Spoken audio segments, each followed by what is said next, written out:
What's up, everybody? It is Jordan here from Hive Mind Hobbies. This is a video that actually there's been a good number of people that have requested for me to talk about my tier list, specifically on Subterranean Assault. And I think Subterranean Assault is a detachment that is certainly interesting enough and has a lot of play and variety, which it kind of does warrant a tier list in its own. So I'm excited to do that, and again, I appreciate everybody in the comments and just throwing video ideas out there. It's really, really awesome. So so thank you for the recommendation, and I hope this video serves you well. But the way that I want to do this video is I want to split it up into two parts. So the first part is going to be, we are going to be ranking the burrowers, and we don't have, of course, we don't have a lot of burrowers. We just have 4, but I think it's beneficial to rank the burrowers outside of everything else in the entire codex, because of course you're going to have burrowers in this detachment, right? It's not like really a question of, oh yeah, Raveners are good in the detachment that specifically needs them. Like, of course, right? So this part is going to be ranking just the burrowers, and then I will switch to a second half of the video where we are going to rank like the payoff units, the synergy units, and I might not include all of the units in the Tyranid Codex, just because some of them, you know, let's be efficient, right? But anyways, let's go to our tier list here. So I've just put the burrowers right here. We have 4 burrows, and that word sounds weird to say the more I say it. Anyways, but we have a Moloch, we have a Ravener, we have a Trigon, and I'm going to discuss the Trigon Prime while we do that as well. And then, of course, we have hyper-adapted Raveners. Now, if you know me, I really, really do like Raveners, okay? So I'm going to start with them. And I think that Raveners are just going to be the mainstay of the detachment, right? And before we get too far into it, when we are ranking these burrowers, we have best snakes. We have okay snakes. We have maybe a leave at home snake, which is a little of a foreshadow. And then the two different tiers that are probably the most important is subscribe. Please subscribe to Hive Mind Hobbies. Anyways, yeah, so that's our rankings that we're going to do. I'm going to actually start with the Raveners. Now, this might be a no-brainer, but in Subterranean Assault, the Raveners are probably one of the best burrower units that you can have for the detachment. They allow you to do the thing of the detachment for free. You know, there is a stratagem that allows you to pick things up and then put them back in strategic reserves or deep strike. But the Raveners can just do that for free, right? And they set up your little tunnel markers for free. They just come in. You can even bring them in turn 1 if you go second.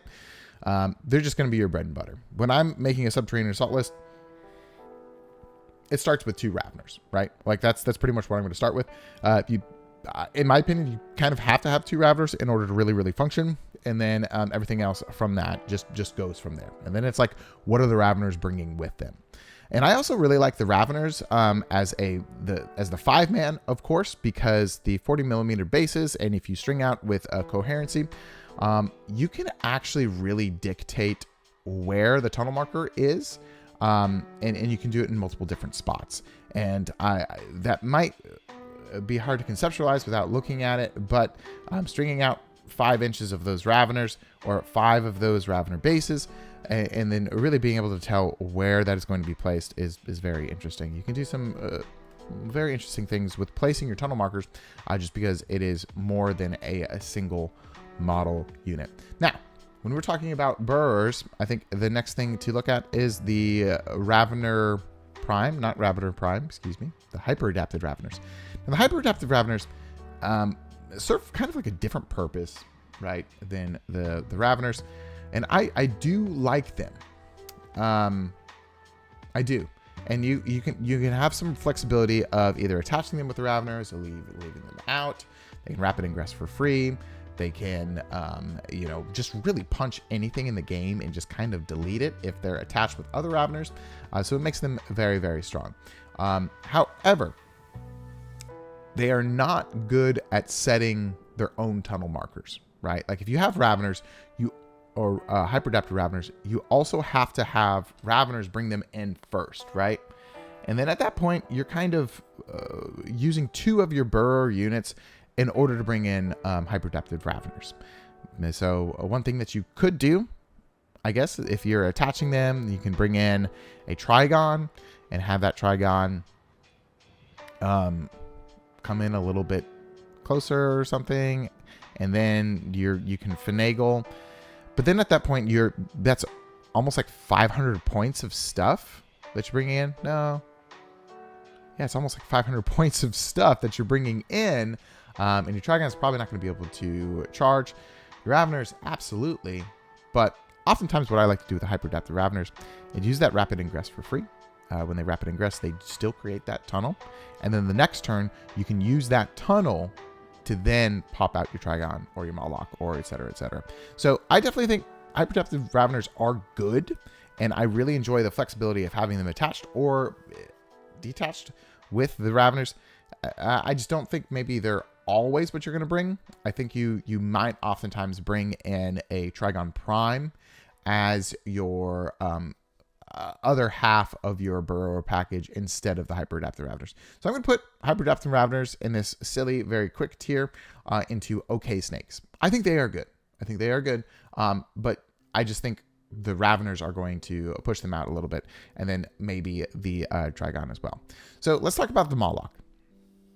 Now, in my opinion, the Moloch is fine, right? But my worry of the Moloch is if we're using it for its mortal wound spam, which in my opinion is pretty much the only reason to use it.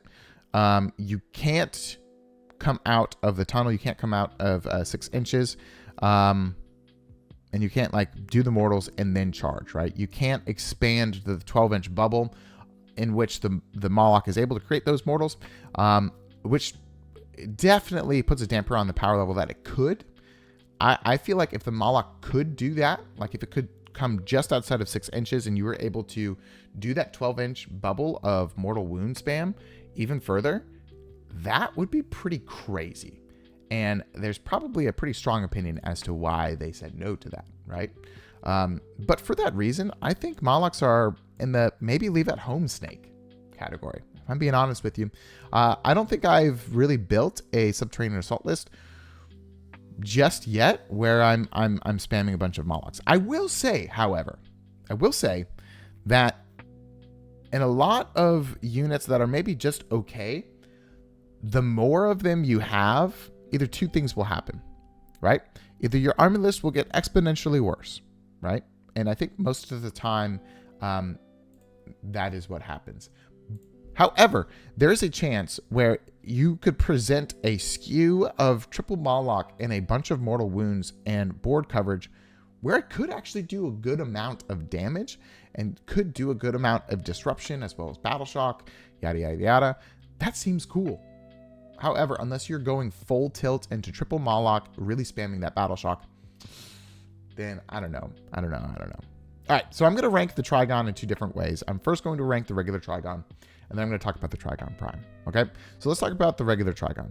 In my opinion, regular Trigon, way better than Moloch because it hits kind of hard, honestly. And if you're able to get it through a tunnel with a 6-inch charge, it's very good.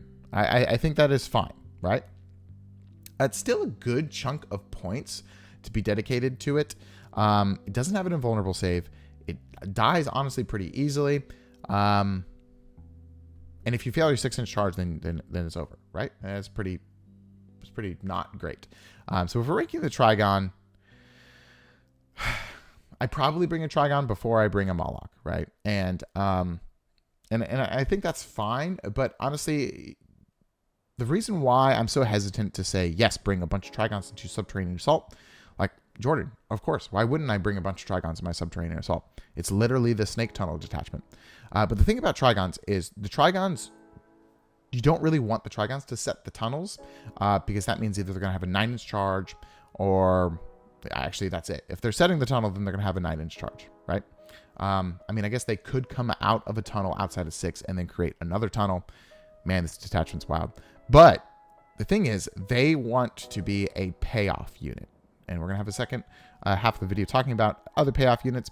But in the case of a burrower, the Trigon setting the tunnel is actually not very good because you don't really want to be making 9-inch charges off of the Trigon. You want them to be doing the 6-inch charge thing. So oftentimes, I feel like having a Ravener is always going to be better because the Ravener sets the tunnel and then the Trigon can do the 6-inch charge. However, you always need that second unit to support the Trigon. Now, when we talk about the Trigon Prime, however, I think he's one of the best snakes, right? Because you are then using that investment for something that hits on 2s, reroll 1s, and you can pop the strat to get sustained hits. Then it's pretty good. And he has Synapse, so I believe he's like strength 11. He can support your other dudes as well. Of course, you will still also have to have the Ravener in there too, but Trigon Prime, in my opinion, is far and away better than the regular Trigon. And I just think that's it. I also want to make one more note. In my opinion, I don't like having multiple Trigons. When I'm thinking of my burrower list choice, it's normally 2 Raveners, 1 Trigon Prime, and that's it. And depending on the meta, depending on what other units I'm putting into the list, I think hyper adaptives will sneak in there sometimes too. If I'm worried about knights or if I'm worried about high toughness units, I think hyper adaptive Raveners are really, really good because then you can attach them to the Raveners. Maybe have your Trigon actually come up first in a safe place and then have them come out. You could also just rapid ingress the hyper adaptives for free on your opponent's turn and then have your Trigon come through the tunnel that they create through that free rapid ingress. And then you have hyper adaptives doing an automatic charge basically, and then the Trigon coming out. All right, so just a recap for this quick half of this video. I think Raveners are going to be the best burrowers that you're going to have. I think in any Subterranean Assault detachment list, you're going to want to have 2 of them. And you're going to want to uppy downy them all the time, create a bunch of tunnels. I think Trigon Prime is also something that you're probably going to automatically start your list with. I think it's a pretty good beat stick, and the tunnel shenanigans that you can pull off with it is pretty good, right? So I definitely think that's it. Okay, snakes. You know, I think they're actually probably good. We can say pretty good snakes instead of okay snakes. Hyperadaptive Raveners. I think it's a little bit meta dependent. It's a little bit also on what you want your list to do. But I think they're a very strong unit, but I don't think every single Subterranean Assault list that I'm messing around with includes them. And then maybe leave at home snake is the Moloch, you know? He's just too swingy. If you roll a 1 when he comes in, it doesn't really do anything at all. All right, great. Now we are on the payoff section of this. And again, I'm not going to go through the whole codex. I have eliminated a good number of units just because I don't really feel like they fully match up with what Subterranean Assault is wanting to do. If you include those units in your list and you're excited to include them, amazing. I'm never going to tell you not to do something. I'm just going to tell you why I think the things that I think. So let's go through our tier list really quick. I split it up into different tiers, of course. The first one is going to be huge payoff. These units are going to do really well in the detachment. These units are going to use the getting out of the tunnels rule, of course, really well. And then maybe even include some synergy from the reroll 1s to hit. A lot of these units that are in this section may be just units that are incredibly terrifying if they land a 6-inch charge, or maybe just units that really, really need the mobility that Subterranean Assault gets, and just can allow them to activate in a way that your opponent is not expecting or is really not wanting to happen. Next, we have high synergy.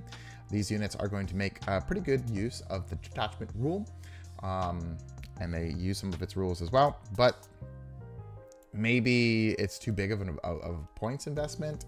Maybe it's just not exactly what the meta is asking for right now, etc., etc. Those units that are kind of good, but maybe not a huge payoff. The next tier down is going to be maybe piece of the puzzle. Like maybe these units are included in the detachment, and maybe they operate in a certain specific way. However, they're probably not going to be super, super good in a lot of the list or a lot of the metas. But some of those units where you could be like, I could see this unit in Subterranean Assault, but it's not quite 100% always going to be there. And then we have suboptimal, right? Like, in my opinion, these units are probably not going to be really what you want to be doing with Subterranean Assault in your competitive space. And then, again, subscribe. If you like the content, the best way to see more of the content is to subscribe. Thank you for watching regardless. First up, we have regular old Hive Tyrant, okay? Now, Hive Tyrant's pretty good, and I'm never going to say that a Hive Tyrant shouldn't be included, right, in a list at all, because it's just very good.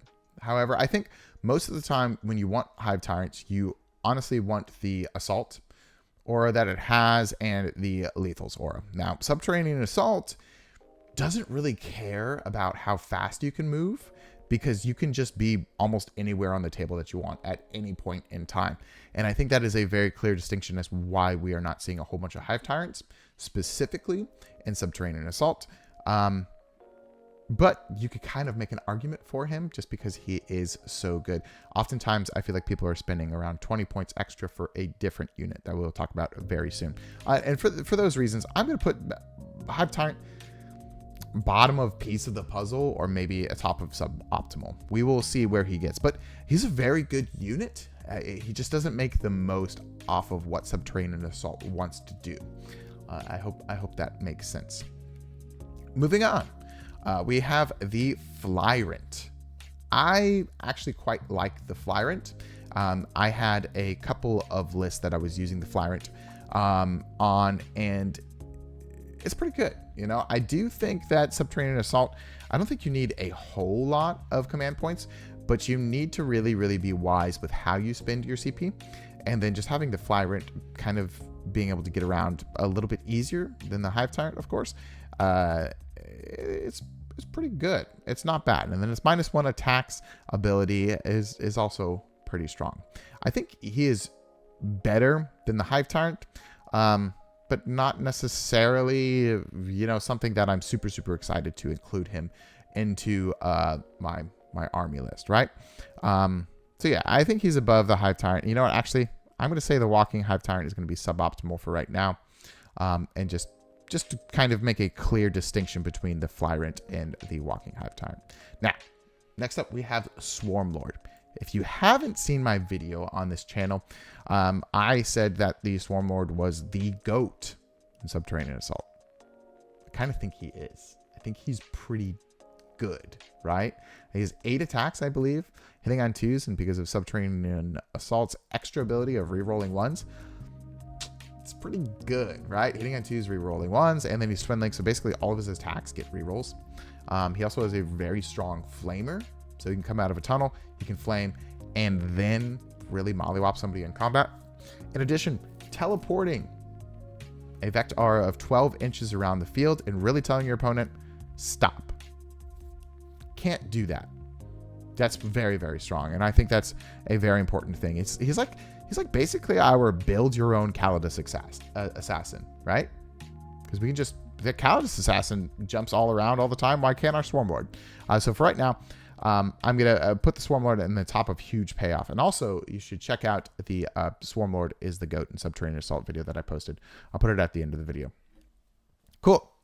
Old One Eye. And I put Old One Eye next to the Carnifexes just for a specific reason.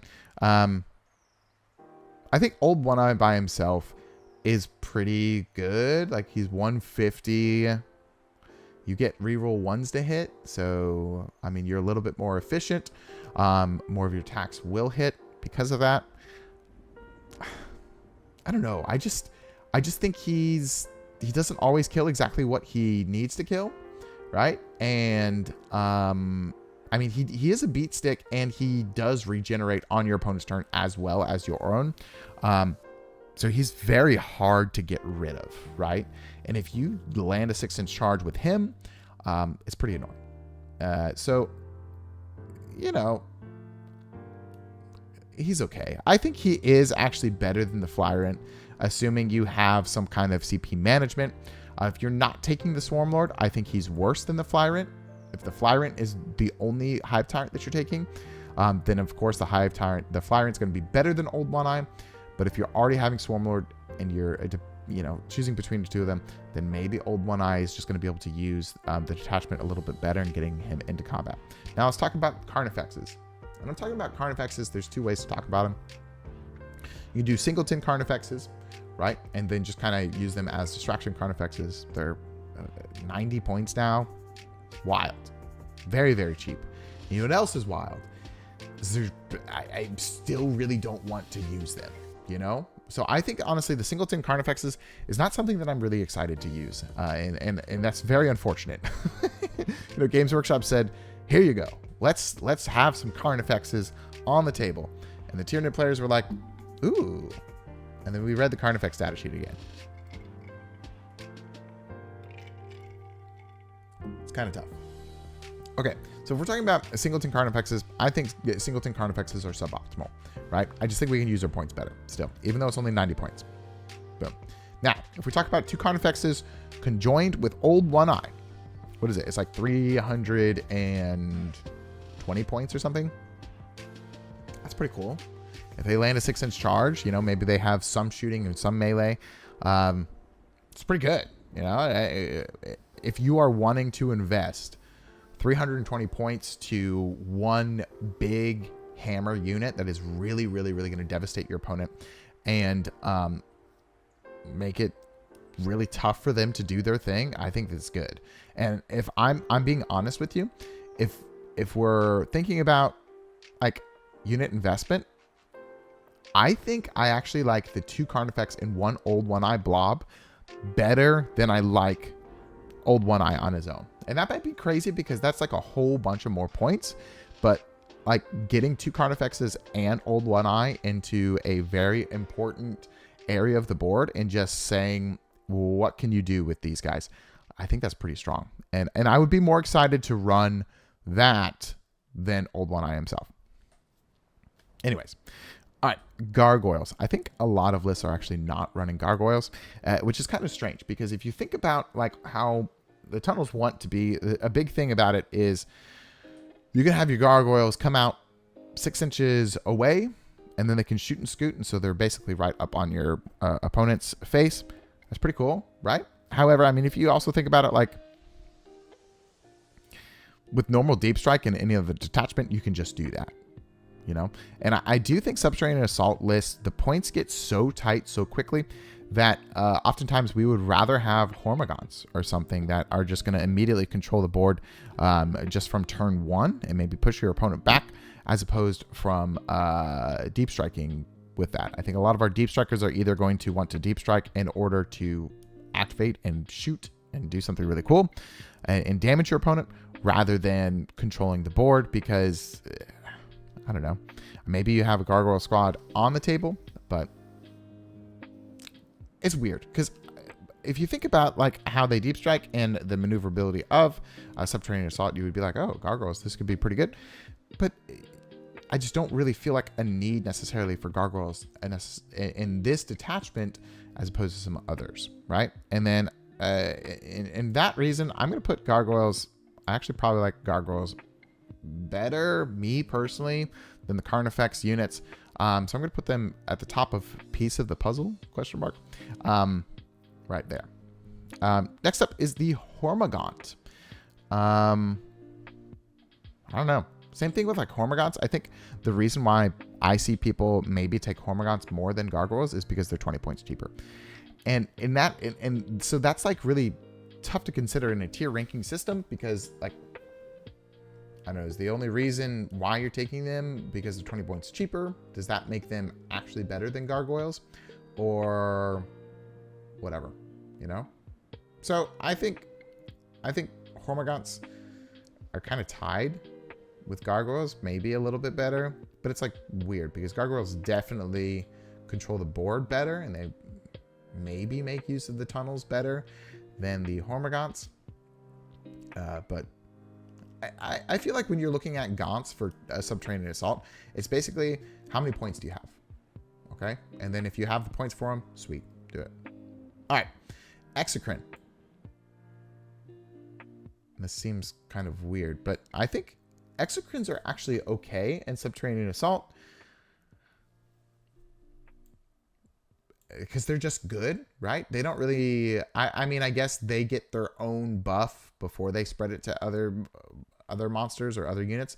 For the longest time, I didn't run Exocrines in Subterranean Assault at all because I was like, oh, one of the main reasons why you run Exocrines is to give reroll 1s to hit, but Subterranean Assault, you always have that.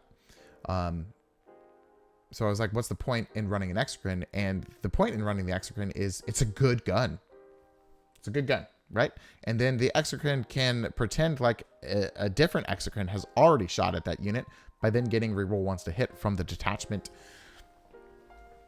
So I think Exocrine is actually a really good, like, defining unit for the category of piece of the puzzle, because it's not necessarily something that's making really good use of the synergy of Subterranean Assault. However, it is something that kind of benefits from it and can also kind of help the rest of your list do what it wants to do. I feel like there's been some lists running around where maybe one Exocrine, maybe two.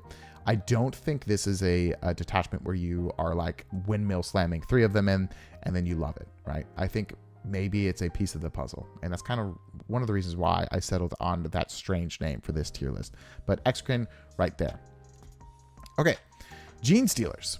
Now, Gene Stealers, I think that they are actually better than Exocrines in this detachment, but also they already reroll 1s to hit.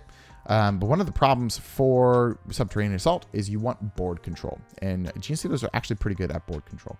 And the specific unit that I'm talking about in this detachment for Gene Stealers is just like the 5-man scouting unit. I think that's really good. In my opinion, I mean, you could do the 10-man brick with the Broodlord and do that. I'm actually not including the Broodlord in this tier. So let's just talk about that now. If you include the 10-man brick with a Broodlord, yes, they can get a 6-inch charge, and that could be pretty good. That's pretty good. I'm not going to lie. However, oftentimes I feel like Gene Stealers are pretty good counterpunch units as well. And you can just kind of time it with your scout and already being in a advantageous spot on the board where you don't necessarily need that 6-inch charge all the time. And I think a lot of times Subterranean Assault are looking for these bigger, like, haymaker units that really, really mess up your opponent. And maybe 10-man Gene Stealer brick with Broodlord are one of those units. It could be. Let me know in the comments if you've used the 10-man brick of Gene Stealers with Broodlord, but I don't necessarily think it is a mainstay of like a payoff unit within Subterranean Assault. Okay. Newer ground. Haruspex. Haruspex, my opinion of him has dropped. However, at this point, I still think he gets a pretty high level of synergy within Subterranean Assault. If you think about it, the worst part about a Haruspex is how are you going to get this crazy thing into combat, right? How are you going to get it crazy, this tentacle monster into combat? Well, you give it a 6-inch charge, and I think that pretty much does it, right? Also, the strange number of attacks the Haruspex has, getting to reroll 1s on all of those attacks definitely seems like it is going to be a good thing to do, right? That's it. You can use Inflating Emergence. I think that's how it's pronounced. And he gets Ignore Cover on his Yoshi tongue. And then you can also sustain hits on all 14 of his attacks. 18 attacks. Yeah. That's pretty good. Sustain hits with reroll 1s. It's nice. I'll take it, right? For 125 points? Sure. Why not? Easy peasy. Yeah, so top of high synergy, our first high synergy unit. I don't think it's into a huge payoff, but definitely high synergy. Hiveguard. Hiveguard have come in and out of Subterranean Assault list a bunch. I think Subterranean Assault was the first time that Hiveguard were actually brought back into the meta. I think, and we're talking about the shot cannons mostly. And the reason why Hiveguard are good within Subterranean Assault is because of that stratagem that I mentioned before, Inflating Emergence, I believe. That stratagem gives sustain hits and ignore cover. And it also gives it through melee. I think it says weapons equipped by this unit have ignore cover and sustain hits until your next command phase or something like that. They're good, right? And a lot of people were running around with shot cannons, especially in the knight meta. You just take away cover. You're only at AP 1, but against knights, that's really all you kind of need. And then the anti-vehicle 3-up with flat 3 damage seems pretty good, right? And then you get them sustained hits, and then boom. It's good. It's a pretty good unit. And then you can also overwatch the next turn if your opponent dares to move their Canis Rex or anything. I think the reason why we haven't seen them too much is because knights are just not nearly as good as they were before, right? So you just don't really need to bring Hiveguard if knights are not super good. So I think that's really the only reason why we haven't seen as many Hiveguard before. I did try them for 1 or 2 games. They seem pretty strong. And also, if you're not shooting at a vehicle or something, it's still a pretty good gun. Like really, if you think about it, strength 7, AP 1, 3 damage. You know, I'll take it. It's pretty good at killing like marine equivalent things and with sustained hits and ignore cover. Yeah, I mean, that does some business. It does. All right. So yeah, top of high synergy, I think Hive Guard are better than Horror Spexes at this point, and that's for a separate reason. We'll talk about that in a moment. Next up is Tyrant Guard. I think Tyrant Guard are suboptimal, right? I think there was a build around where you have 6 Tyrant Guard with Swarm Lord, and then you just come out of the tunnel and you just kind of sit somewhere and you tickle your opponent to death or something. It's fine. Like, if you want to do that, you should do that. It's not necessarily something that I'm excited to do. They just have like some of the worst melee weapons in the game. You know, for what they look like and what they should do. They have a 3-up save, and honestly, they are easier to kill than you would think. And I think a lot of times they also then, in that process, make the Swarm Lord or make the Hive Tyrant easier to kill. Now, if we're talking about Assimilation Swarm, they're way better, of course, but that's a different detachment. So I definitely think Tyrant Guard are suboptimal. Lictors, you know? They're high synergy, right? They hit on 2s, reroll 1s, fights first. Boom. They also control the board really well for us. You want to be able to put the tunnels, and you want to be able to put the units where you would like to put them in Subterranean Assault. So having a strong infiltrator like a Lictor in order to screen out the mid board and maybe push into your opponent's deployment zone a little bit is definitely what you want. Do you want to say, stop, don't move there, opponent? I would like to put a tunnel there. And I think Lictors are going to help you do that. So again, in all of my lists, I'm including 2 Lictors probably. That's one of the things that I start with, like a Biovore and 2 Lictors. So yeah, high synergy. Maliceptor. Here's the thing. I actually really like Maliceptors in Subterranean Assault. And the reason why is because they activate in the shooting and they kind of activate in the fight phase as well. I guess that's it, right? So when I go about building a Subterranean Assault list, or when I go about thinking about what I want to do with my Subterranean Assault, I always want to think about, like, what is the worst thing to put in my opponent's face immediately? Like, what is the worst thing that I can do to just say 6-inch charge, boom, here's this unit, deal with it, while the rest of my units do other things. And honestly, Maliceptor is pretty close to the top of the list with that, right? Like a 6-inch charging Maliceptor just going in. It's crazy. It also makes really good use of the Stratagem Inflating Emergence because you can bring it out, right? 1 CP, ignore cover, sustain hits. Maliceptors love when you can ignore cover because AP2 is not really high enough for what I really like with shooting profiles. So being able to ignore cover on that essentially means you're AP3 because a lot of things always have cover. And then sustain hits. Who doesn't love that? But then that stratagem carries over in the fight phase too. So you make your 6-inch charge, and then you can either do the sweep or you can do the big strikes.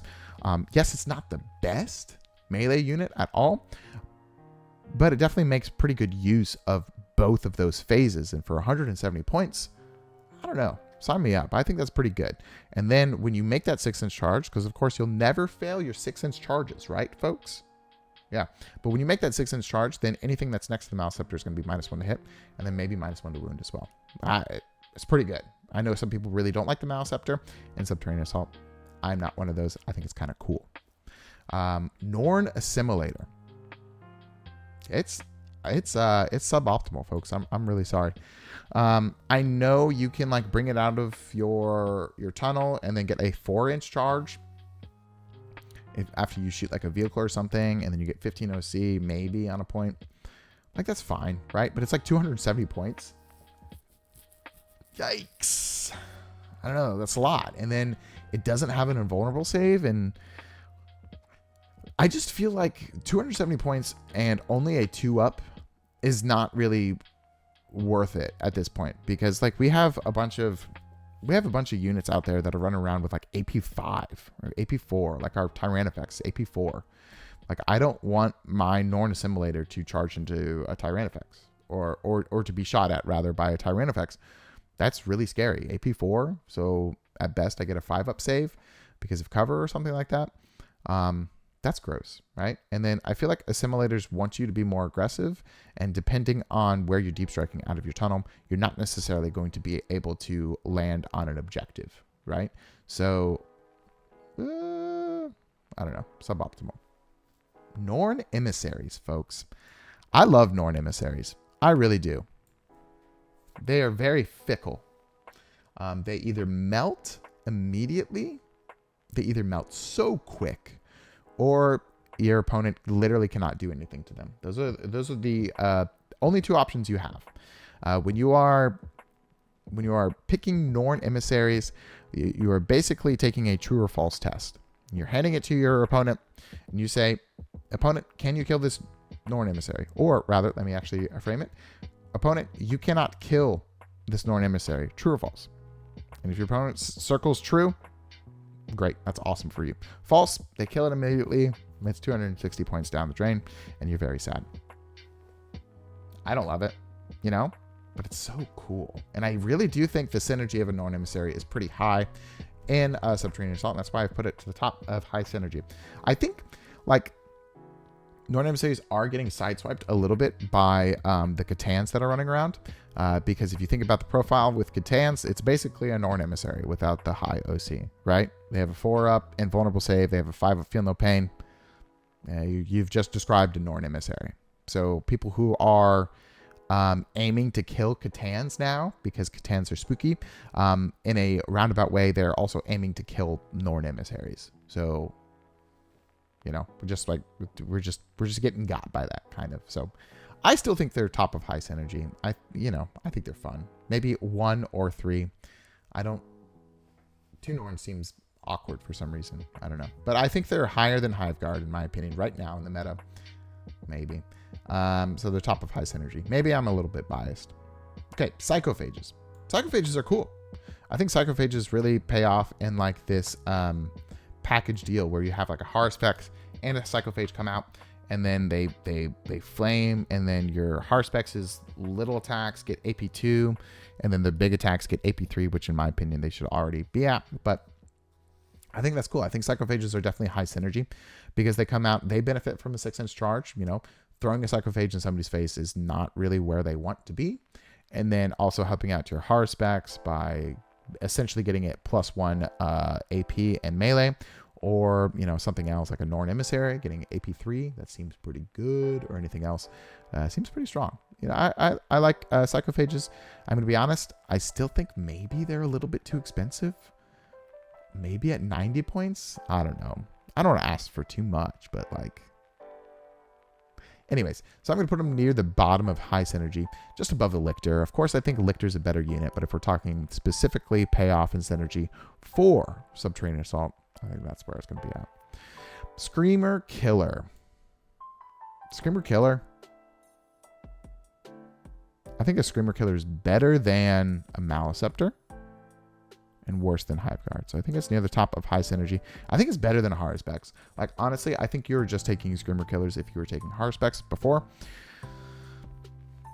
Just all of those attacks at damage 3 immediately, and the Battle Shotgun seems pretty strong. I actually really like that, you know, and I didn't include it in this tier list. Oh, it's down here.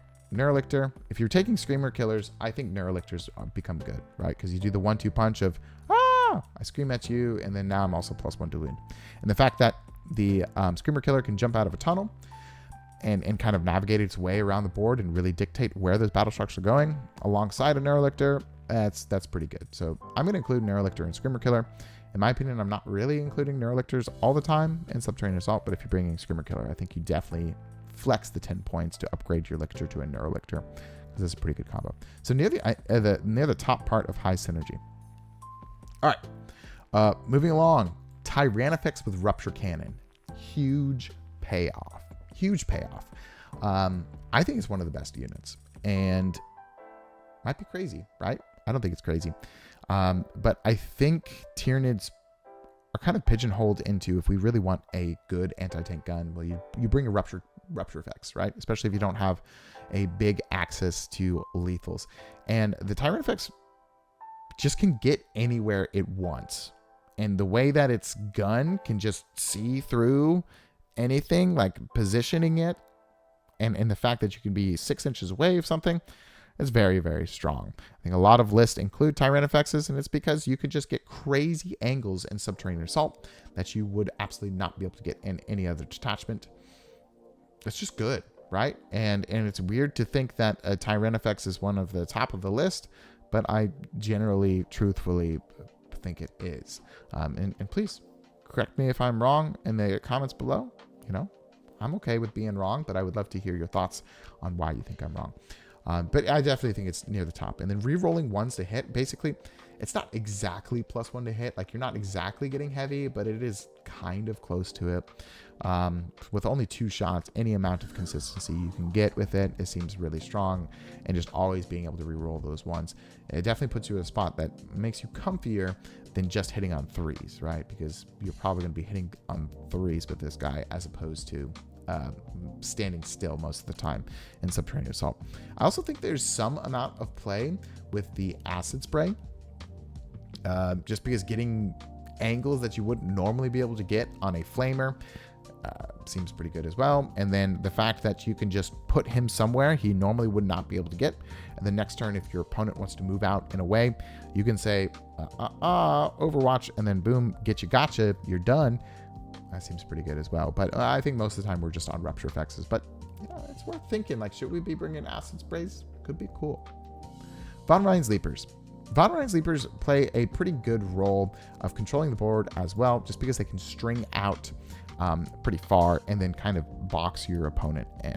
I think they're definitely top of piece of the puzzle. And I think they define that strangely named tier pretty well, because they could be a pretty good piece of the puzzle of your detachment, of your list, if you've designed it specifically in order to, you know, I want Von Ryan's Leapers to box my opponent out and not let them expand through the board. So I could definitely see them being top there. They're not really making any good use of like teleporting around. Like, you're not teleporting your Von Ryan's Leapers through the tunnels. They do reroll ones to hit, so I guess that's good. But there's nothing really else in the detachment that they're making benefits from. They're just really allowing for the rest of your units to come through the tunnels, right? So I think that's good. Zoanthropes. Now, we're imagining Zoanthropes are, of course, attached with the Neurotyrant, so they get that hitting on 2s, reroll 1s to hit.